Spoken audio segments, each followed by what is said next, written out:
Hi, everybody. It's Eli with Vital Wisdom. I have a special guest today, Dr. Charley Cropley. And as you know, on my podcast, I am always talking about the body's self-healing ability, the wisdom that we were sort of coded with, right? Born with. And when we give the body what it needs and we take out things that might be poisoning it or keeping it from healing, and then we support and stimulate that innate healing ability while healing happens.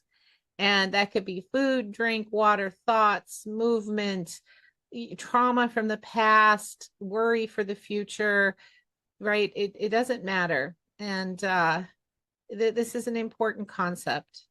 So, without taking up any more time, because Dr. Charley Cropley is a wise guy, and not a wise guy, but a very wise man that Was. I've come to just really respect over the years and learn from. And I couldn't be more honored to have you on Vital Wisdom. Thanks for being here, Dr. Cropley. Tell us about you, and yeah, tell us about you. Okay. And before I begin telling you about me, I want to extend the mirror back to you of you are, to me, an amazing woman. Oh, thank you. I'm blushing. Absolutely amazing.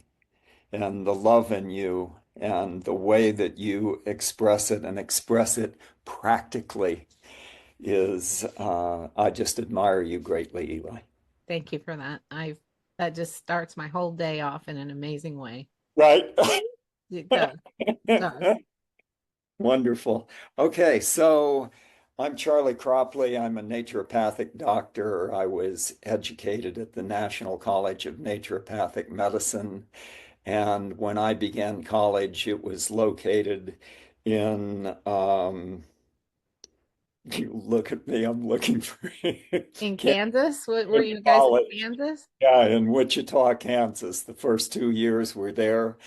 The second 2 years were in Portland, Oregon, at the old postal building down there on 4th Street.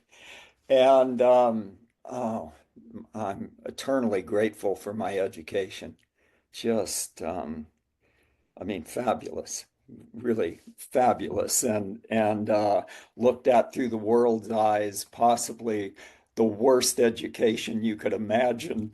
I mean, so bad that we absolutely rebelled and refused to go to classes. Oh my gosh. And yeah, and it was the revolution that was naturopathic medicine. They had, the year I began, the graduating class was 2 students. Oh wow. I believe it was Joe Pizzorno and Kathy Rogers or something like that. Yeah, Wow. yeah, and we descended like 95 of these hippie, outrageous people descended on this place, and they just did not know what to do with us. Oh, we had to take over our education from the very beginning, work through this profession that existed that seemed for some reason to resist everything that we boots on the ground were saying, this is what we need to have this place function. Mm-hmm. So it was amazing. Jared Zeff graduated and became the president of the college. There you go. Yeah, it was that was how it was. We just filled all the positions, clinic directors and all that. So I graduated, came to Colorado, and I was the first naturopathic doctor in Colorado. And I loved it here. And in those days, there wasn't even a Whole Foods. Right. There was, I don't think there was organic food. There was maybe two supplement companies, one a day and something else. And the world, to say you're a naturopathic doctor was, to say from What? Mars or something. It's Right, like, right. yeah, yeah. And so I began my practice as an eclectic naturopathic doctor using everything, being a primary care physician using eclectic naturopathic medicine. And gradually, I began from day one teaching my patients Mm-hmm. and teaching courses, and I grew in my passion for teaching Mm-hmm. and for seeing the incomparable power that people have to heal themselves through their own actions. And that's just been consuming for me. And step by step, letting go of various therapeutics that I dearly loved, and I loved being a doctor and growing ever more into a teacher until for the last 25 years anyway, I haven't used any medicines. I train people in how to heal themselves. Mm-hmm. And it's so incredibly rewarding. It's, yeah, yeah, it's to work with people and have them see that they can solve their own problems, right? Right. And point them directions and ever guide them back to looking at their own wisdom. What am I learning here? What happens when I eat this food, right? And then what do I do about it? And Mm-hmm. and and coming down every person, every one of us, to wrestle with our own abilities to live according to what we know is truly beneficial for us. And to be Right. able to do that in action, that we got our hands full trying to tame ourselves, right? Right. You're right. I mean, it's a lot to keep ourselves healthy, and then to step on into a journey with another person is a Oh, huge responsibility. And it's interesting what you just said, right? You want to teach people how to do this for themselves, which is diametrically opposed to the model of mainstream medicine, yeah. right? Which is creating dependency. Yes. Yes. Exactly. It Uh, is. yeah. Yeah. It is diametrically opposed to it, and yet, well, as we all know, our world is here in the United States is we are so sick as a population, and the even people who want to trust medicine find themselves suffering so miserably that they're reaching out for something else. Mm-hmm. It's just now, it's just, it's the best time I have ever seen to be a naturopathic doctor, Oh, yeah. right? I mean, we know the the benefit that we have for people. We know how to heal illness. Not that we do it, but we understand the processes of illnesses and the practices that work in harmony with the innate intelligence of our body, of the universe, of our minds. And and having people pay attention to their symptoms Mm-hmm. because they're suffering, and to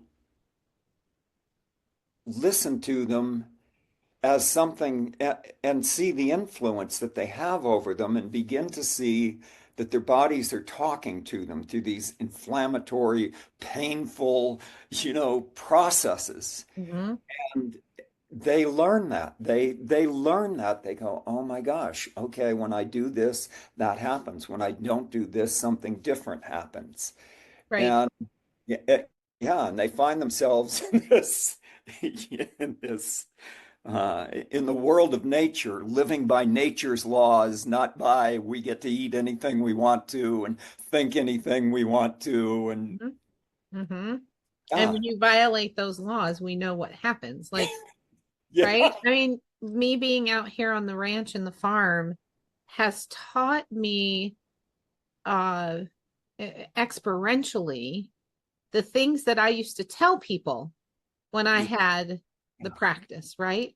yeah, I would say, well, when you violate the laws of nature, this happens and that happens. And if you don't eat good food, this happens and that happens. And let me tell you, I'm right smack in the cycle of life here with animals and trees and plants and food and ourselves, right?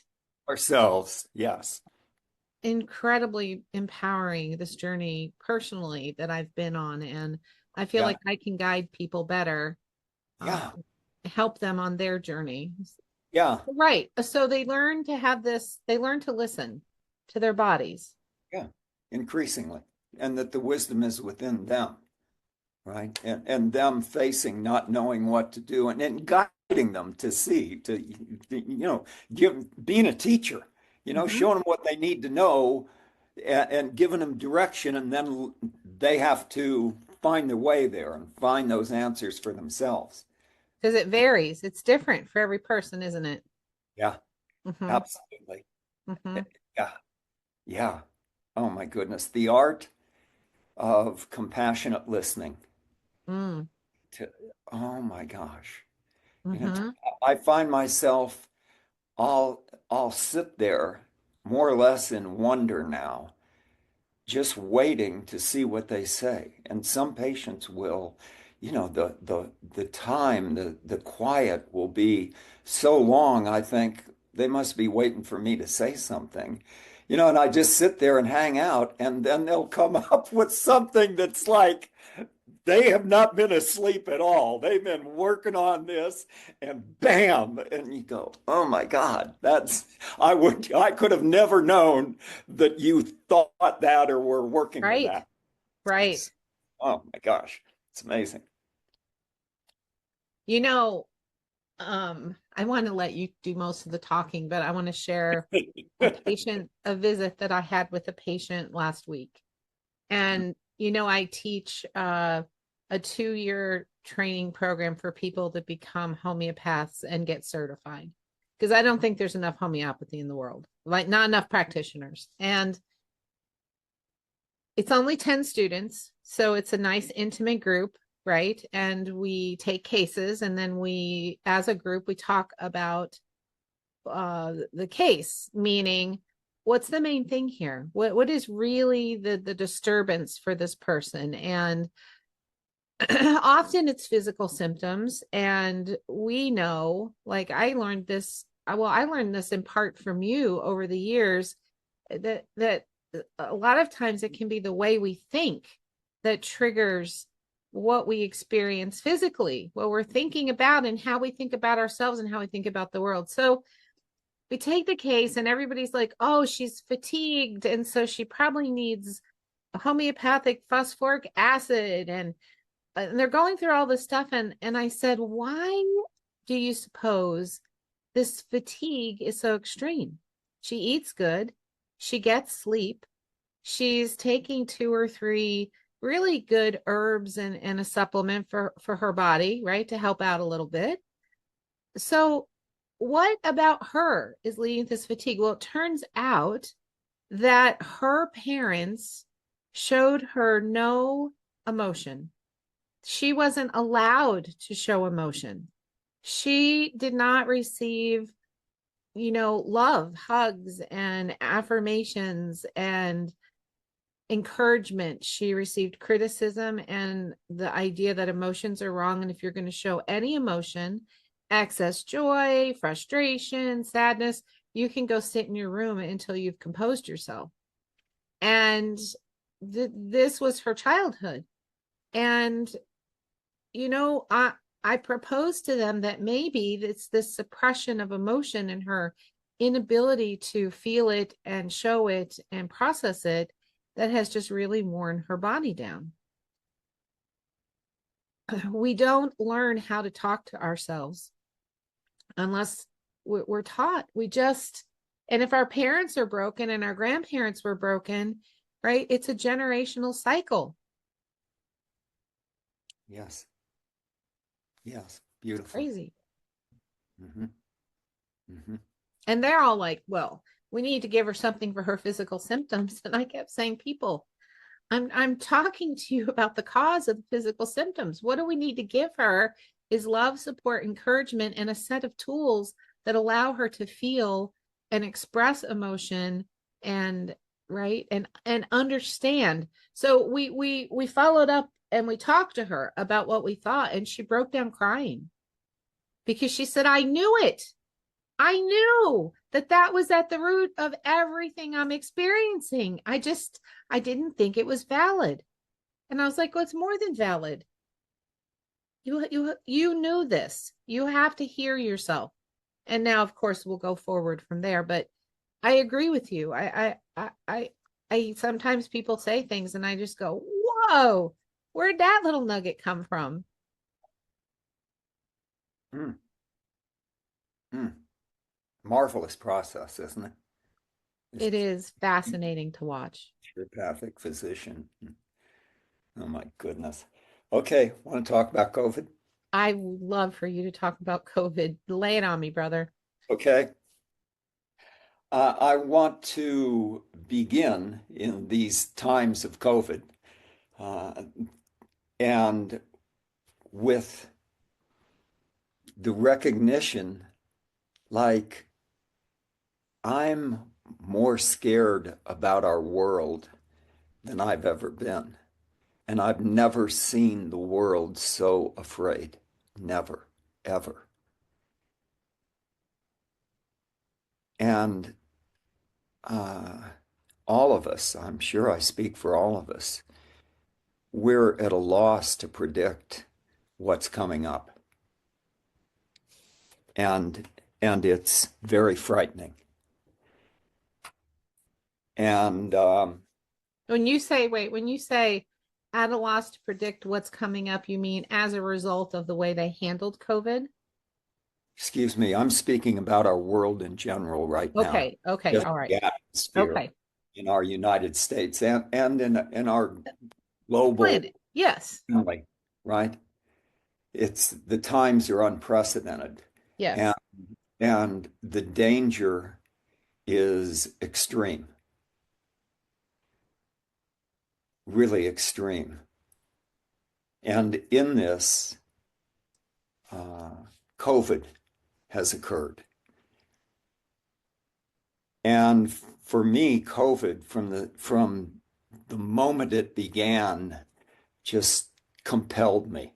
I was, of course, we'd never lived through anything like this before, a pandemic. Mm-hmm. And um, I remember uh, being, uh, it was the fear mongering was so extreme that I myself, who am well stabilized and confident in the face of sickness, right, I was wondering, is this something beyond my control, beyond our control? Is this something unique that really is ravaging people um, and you know, in my guts and as with my foundation in naturopathic medicine, I went, let me at it. You know, like I gotta, you know, we'll find out here.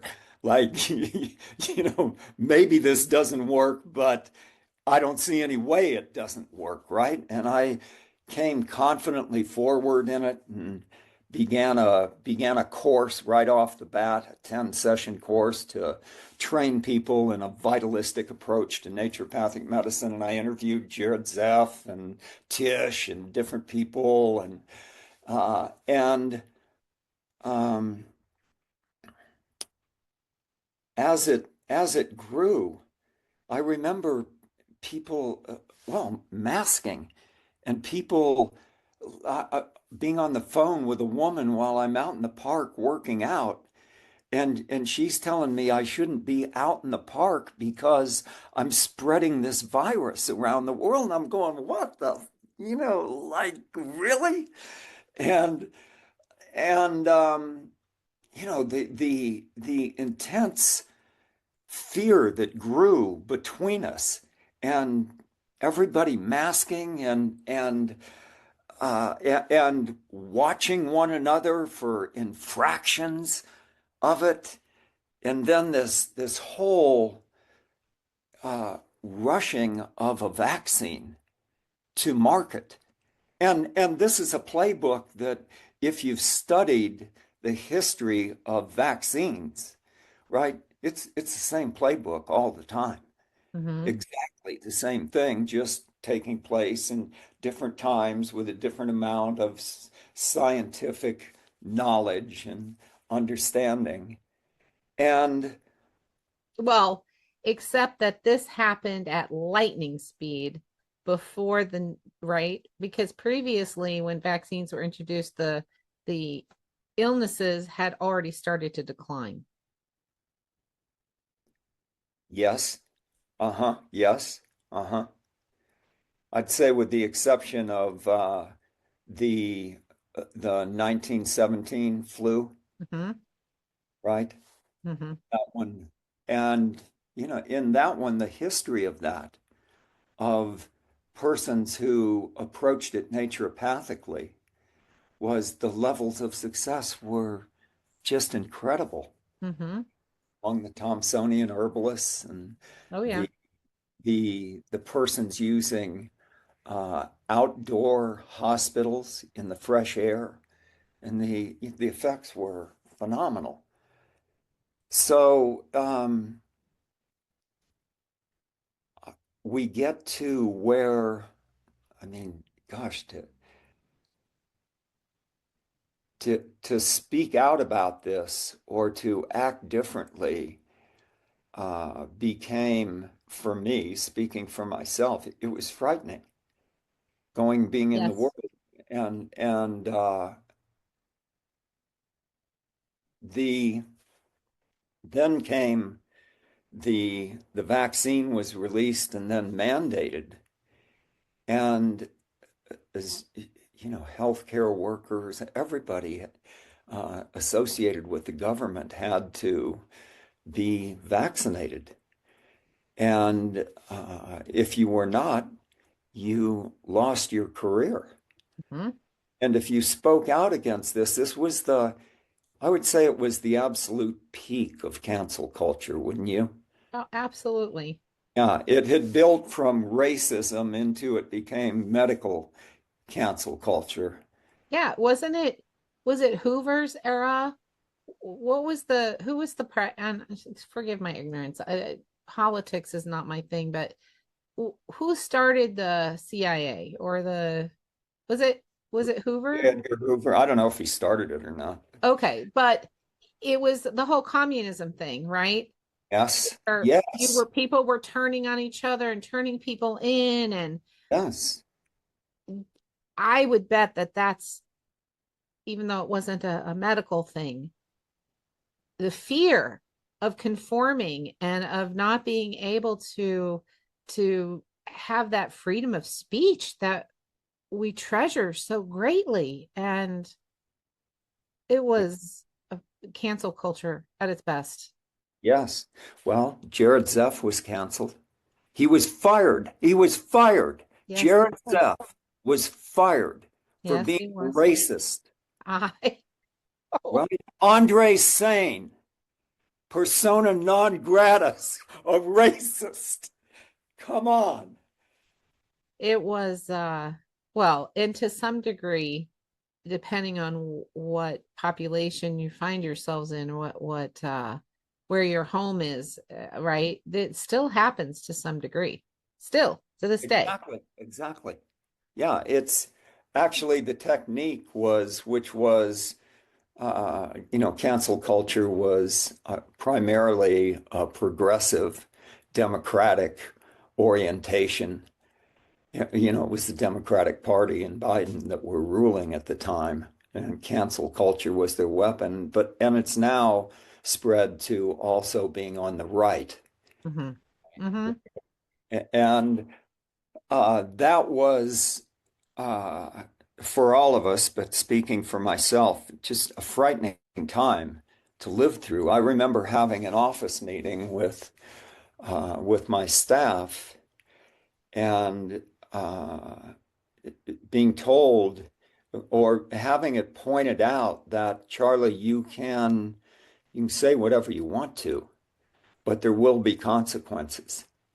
and we will be censored and no longer be on social media and available to market this whole thing that we've created here. That's going to be gone for us. Not to mention other things that can happen. Mm-hmm. And that influenced me. And I hate to say that I cowered in the face of it, but I am certain that I compromised myself or yeah, yeah, which I did too. Like, a night cactus flower. I closed right up and I said, I'm not going to be the warrior on the front line in this. I'm going to hang. I don't mm-hmm. think you might, well, I acknowledge that you feel like you compromised yourself, but I feel like what I did was change roles. I'm usually the warrior woman, right? I'm ready. Yeah, oh I'm yeah. I'm going to carry a sign on the picket line. I have no problem with that. I'm going to speak out. I'm going to do my recordings and I'm going to say, like the 1% of us are X and the rest of you have lost your flipping mind. But instead, I, like your staff, I recognize what your staff pointed out to you. What I didn't want to do was lose years and years and years of audience and visibility to people.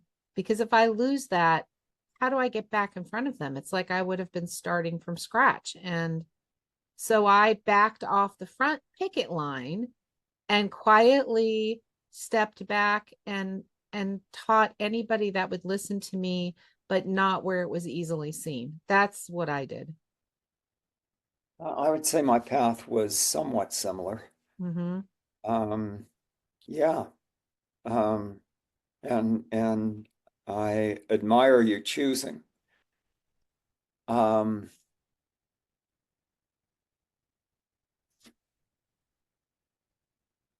You can't stop a tsunami. You can what survive a tsunami, but you can't stop a tsunami, right? right, And yes. I felt it was more important for me to survive the tsunami than to try to stop it, which was futile. I I saw it coming. That was well orchestrated. Like I don't know if I don't you and I haven't really talked a lot about this. I feel like it was orchestrated. I feel like it was planned. I feel like it was executed from the highest levels and it was done brilliantly. And they'd had lots of trial runs previously. So this is why the definition overnight changed on the CDC website of a vaccine. This is why they got the vaccine out before people started getting better, which was inevitable, right? It was inevitable. Yes. Mm-hmm. Why they shut down uh, communication and people going places and small businesses because that added to the fear. That added to the my life is over. I won't be able to pay my bills. It gave a boost and a surge into the SBA, which was starting to falter and fail by giving these COVID loans out to small businesses. It was an opportunity for them to get the 5G towers in without mass gatherings of people protesting the 5G towers going in. It was orchestrated in my mind. When I look back on it, it was orchestrated. Now, I don't know about the whole let's reduce the population of the planet idea. Like, was that their intent? I don't know. But it was a brilliant business model, it was brilliantly done. It yielded billions and billions of dollars to the manufacturers. And look at the aftermath.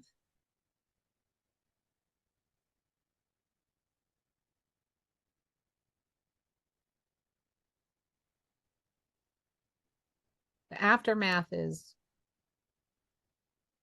well, we're going to live with this for a long time now. Say more. Say more about the aftermath. So I know all about algorithms when you're searching online and you're reading news, and I understand how those work, where you're going to see more of what you look at and what interests you. I get that.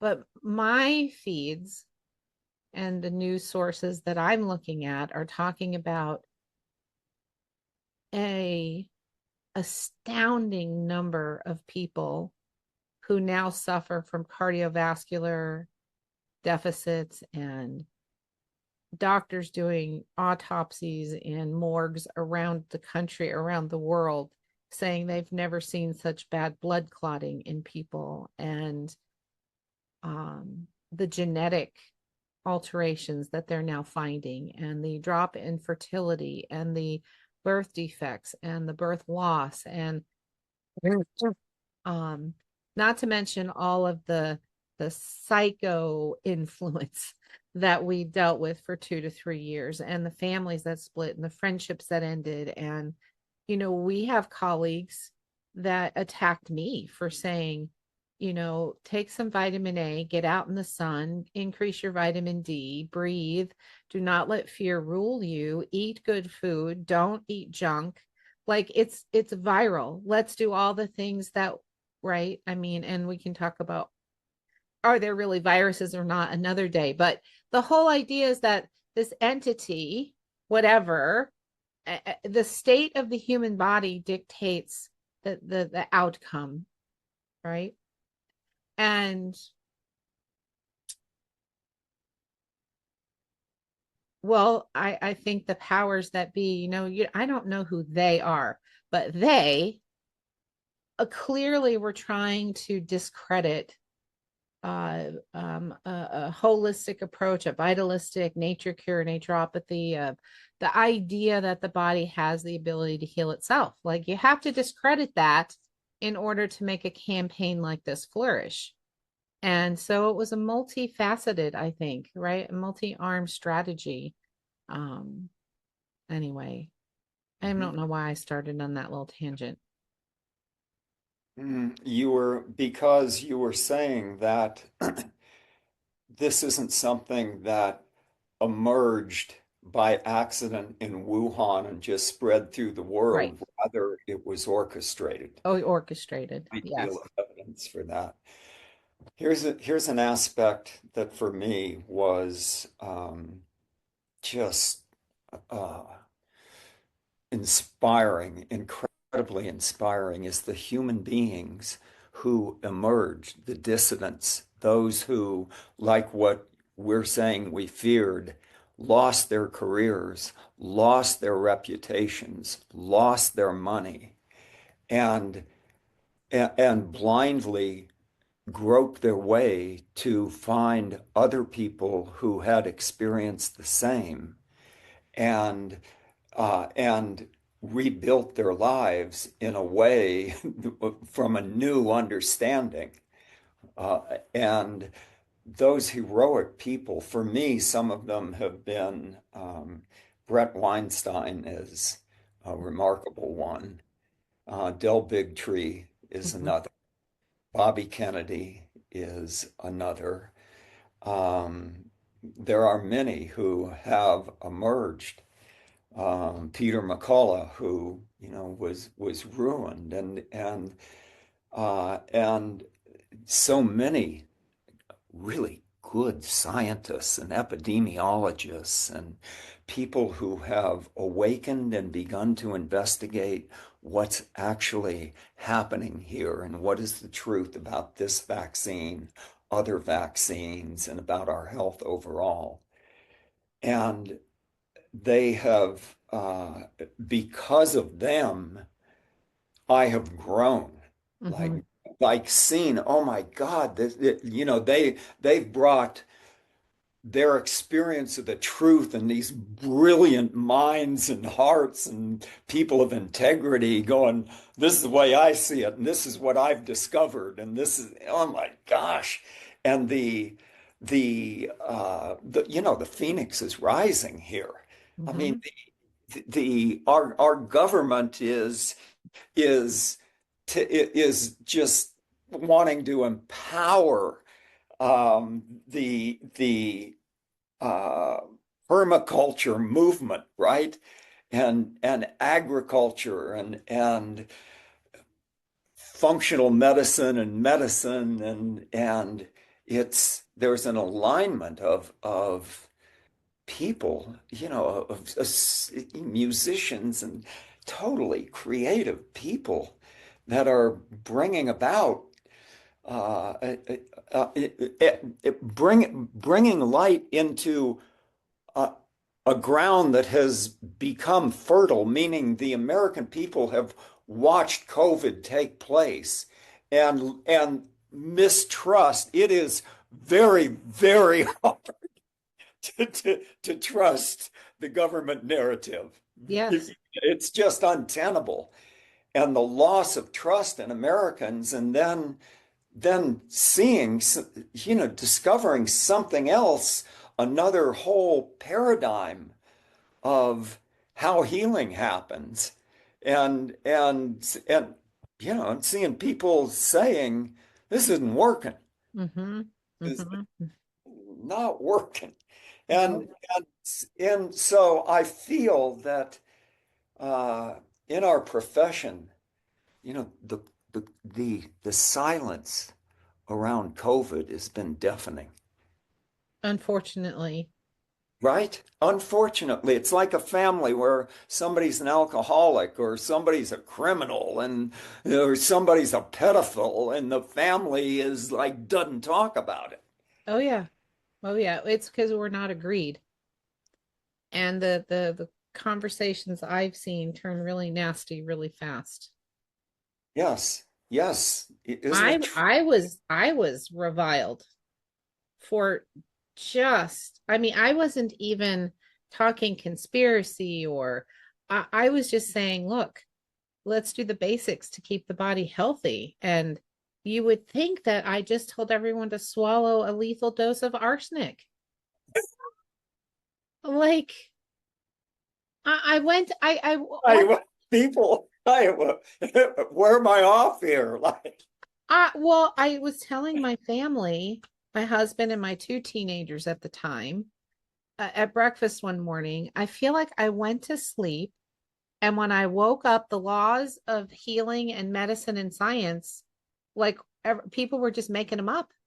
Like everything I knew when I went to bed the night before, what happened? Oh, and from people that I've learned from in the past, yeah, uh, yes, who were yes, spouting rhetoric that was based on no science I've ever learned right, because yeah, they were afraid.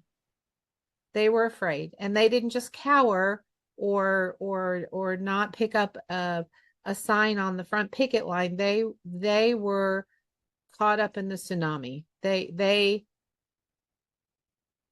Yeah, they and you're saying they were basically afraid of the virus.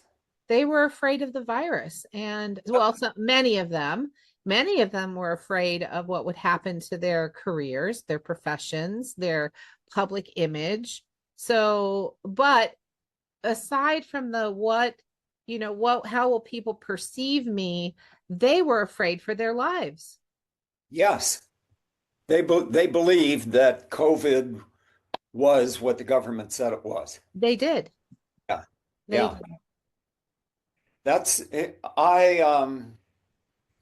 Yeah, God bless them. I have two friends, three friends, but two that I'm thinking of that uh, the they don't want me around, Yeah. and these are good clinicians. Like as a clinician, as a naturopathic physician, and both of these people are good clinicians. Like you know, you can treat this easily. Like it's easy to treat, and Yes. and you can't miss that, and you have to have a practice that's got all kinds of this going on, and and with that experiential knowledge to believe The lie. yeah, to believe that no, there's something that's extremely dangerous here, cannot be treated by normal naturopathic methods, and requires this vaccine, this untested, and to the point they take it themselves. I know. And yeah, ah, I know. I and I just I just yeah. yeah. Now this is our profession. Yeah. And this is Yeah. And what do we have to talk about, unfortunately? well, I think if we can just get together like you and I, this is really the key. Is I found like I'm in Boulder, Colorado. It's about as hip a city, as progressive a city as there is anywhere. And most of my friends, I mean my friends, right? Smart people, they really, I can't talk to them. No. Can't have the discussion. No, I know. I've experienced this too. And it's the ability to discuss, to listen compassionately, to speak authentically. That's being alive. That's you know that and Do you know it why they can't do it? tell me. This is what I believe. I believe that there's cognitive dissonance happening. So to entertain the conversation that maybe they were afraid of nothing, or they Oh, were yeah, yeah. disproportionately afraid of something, and they injected poison into themselves and their family willingly and continued to do it even after there's countries banning this treatment, if you want to call it treatment, this thing, banning it. They continue to do it. They and for many it included young family members. The cognitive dissonance is so great. How many people can look that? I mean, I in my clinical career, which I've transitioned out of as well for the most part. I still have a small practice.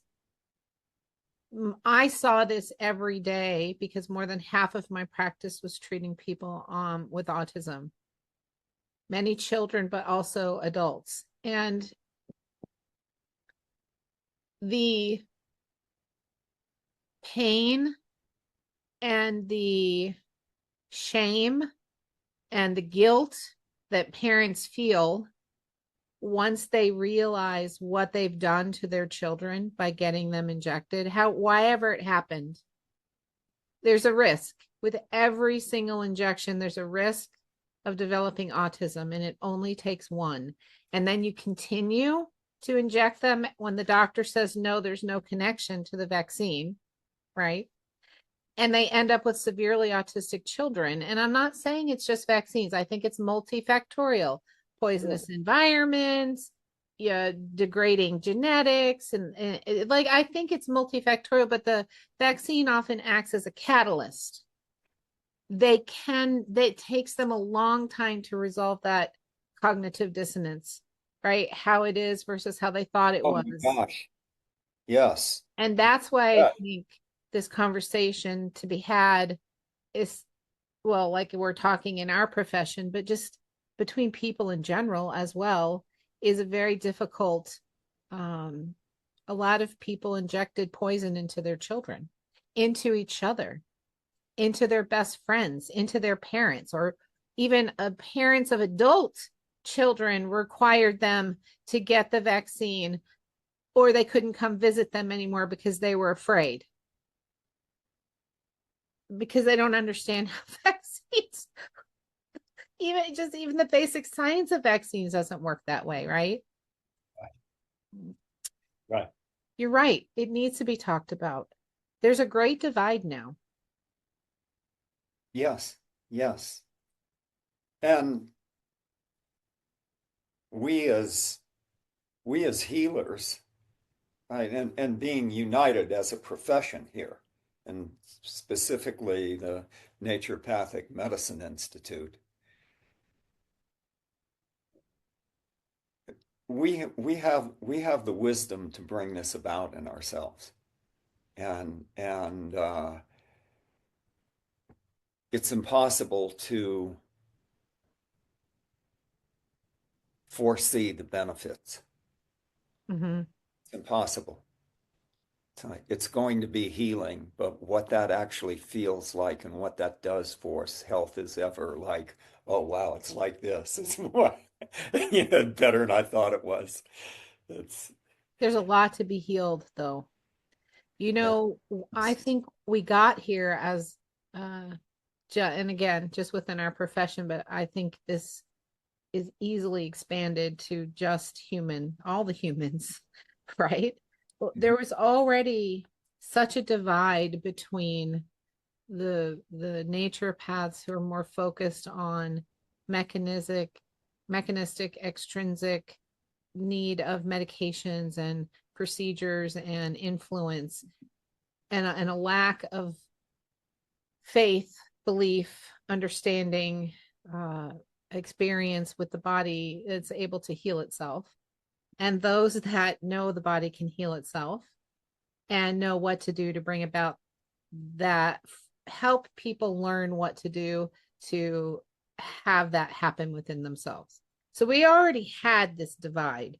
What was shocking to me is in the group of people that fully subscribe to this idea that our body can heal itself and we don't need a lot of extrinsic stuff. That is a divide that happened and needs to be healed. I think that has to be healed before we can go back to trying to create this bridge between the more allopathic naturopaths and the naturopathic naturopaths. You know what I mean? yeah, yeah. Um, I have an idea. Tell me what you think. Oh, I love ideas. Tell I me. know you do. I Yeah. do. You, I'm full of ideas. You're the one who grabs them and goes, "We're going to make this real. This is a good idea, dude. Let's do it. Let's do it." I know how to do this. Just trust me, I know how to do it.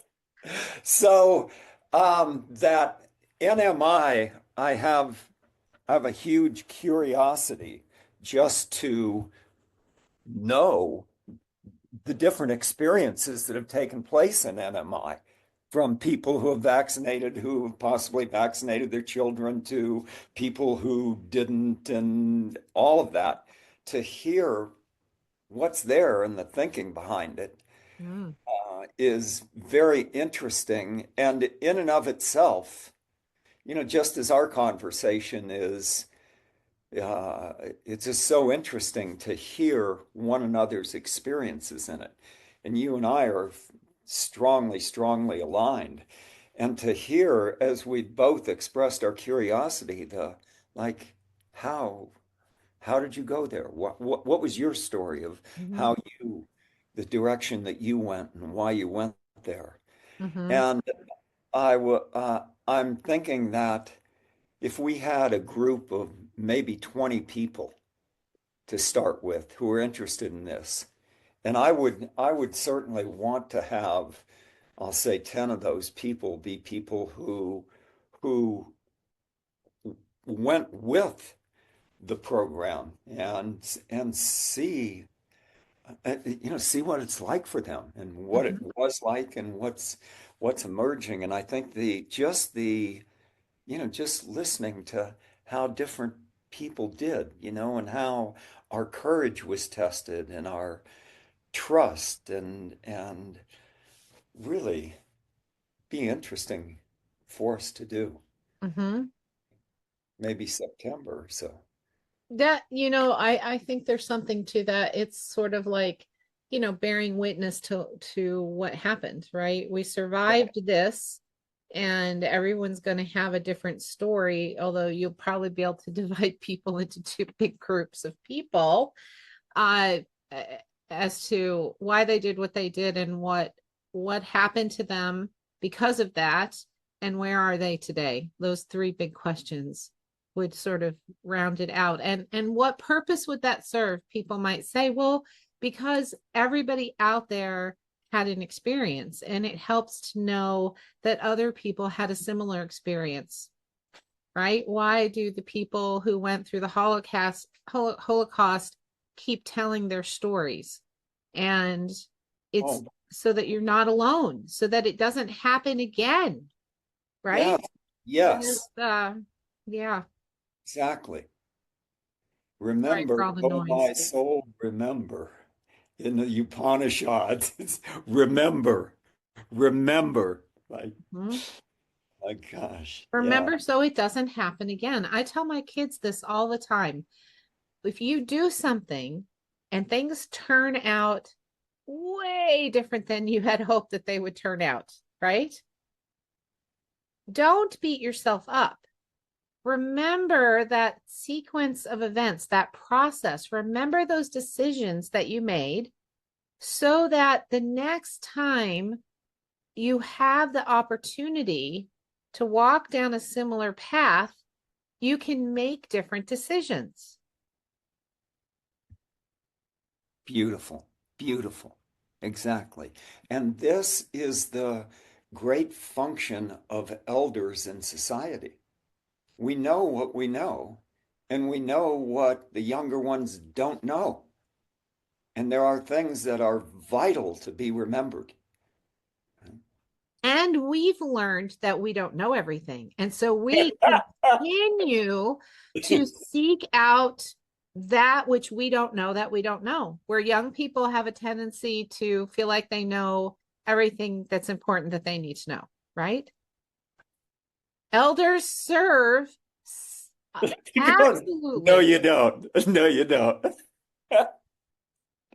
My oh gosh. Oh, we're nearing our hour. I feel like I could talk to you for another 3 or 4 hours. I love that idea. We are strongly aligned on the whole COVID thing. Um, I'm gonna let you gather your thoughts for a minute and leave a final message with our audience. And I'm gonna say while you're gathering your thoughts that this will come again. This whole process was so profitable. It was so significantly obvious how to control people through fear. It's a powerful combination that whoever they are that would have even put it in motion or be interested in doing it again, they will they will do this again. I don't know when, and I don't know what it'll be and what it'll look like.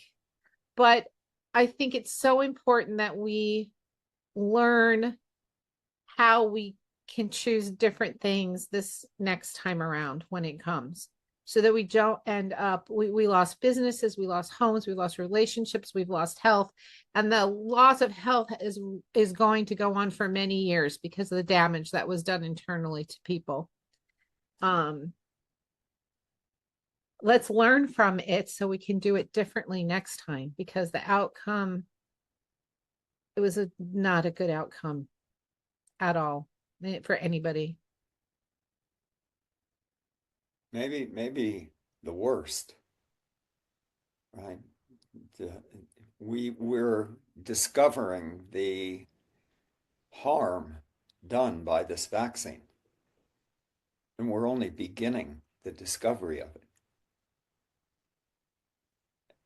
And yeah, given that billions of people have received this vaccine, it's a greater outreach into humanity than there has ever been with something that we to say we don't fully understand it it is ridiculous. We don't come anywhere near. We have scant idea of, of what this is doing to us. Yeah, so uh, these are our times, the times of COVID. And I'm reminded of several things. this one, so the first is that, and maybe the only one, is that um, this isn't going to end.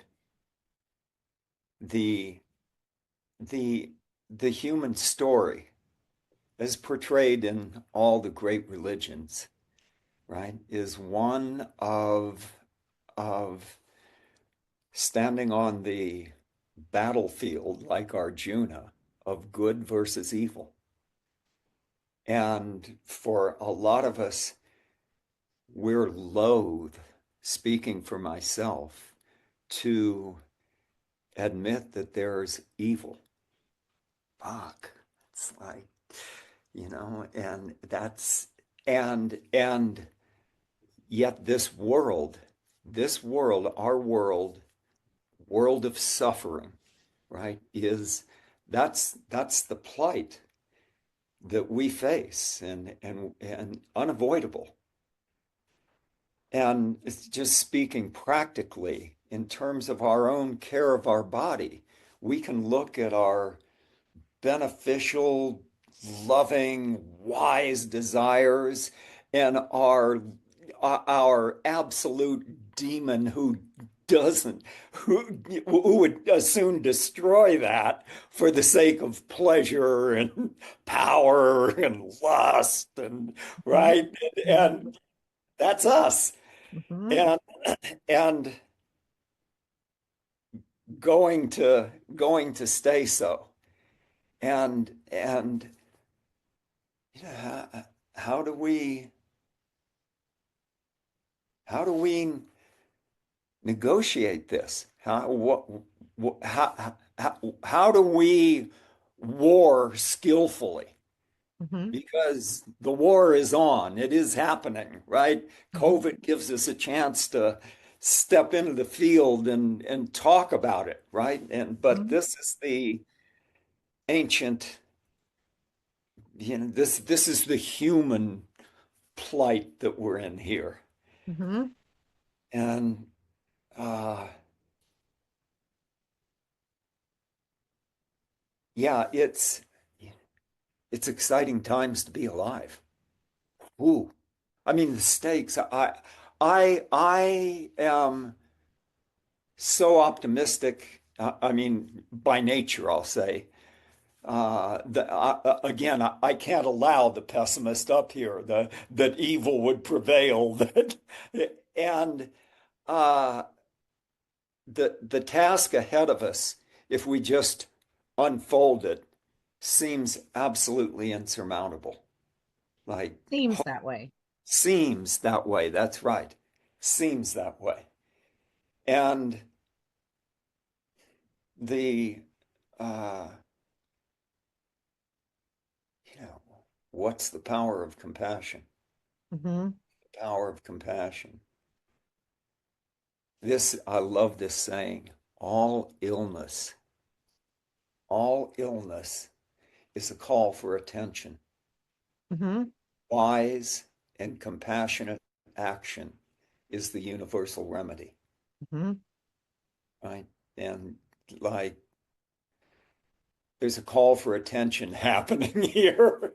It's And really we can come beautiful. together wisely and compassionately, speaking fully, honestly, candidly, and listening compassionately, and watch what the hell comes out of it. Mhm. Yeah. Well, those are some really awesome, deep thoughts, I think, Yeah. to leave our listeners with. I mean, I know we've talked about a lot today that some of you might feel uncomfortable with, and others are probably jumping up and down. Yes, yes. And I get that, right? I know that my listeners sit in all different kinds of camps, but I, I think what you've just said is it's a profound and something I hope all of you reflect on today. Thank you, Dr. Cropley, for being here. As always, I'm so honored to learn from you and to be part of your journey and that you're part of my journey. And to all of you, just have faith in yourself, have faith in your body's wisdom and its ability to heal itself. And remember, one thing a day that takes you down that path towards a healthier state of being, just one thing every day that's accumulative, it adds up over time. Whether that's to take a walk, to get out and feel the sun on your face and smile at yourself, be happy with yourself, or it's to eat a piece of fruit or a vegetable, or it's to get an extra half hour sleep. It doesn't matter. Do something for you, for your body. Don't ever give up. Always have faith in yourself. And blessings to everyone. And I hope you have a wonderful week. Thank you, Eli.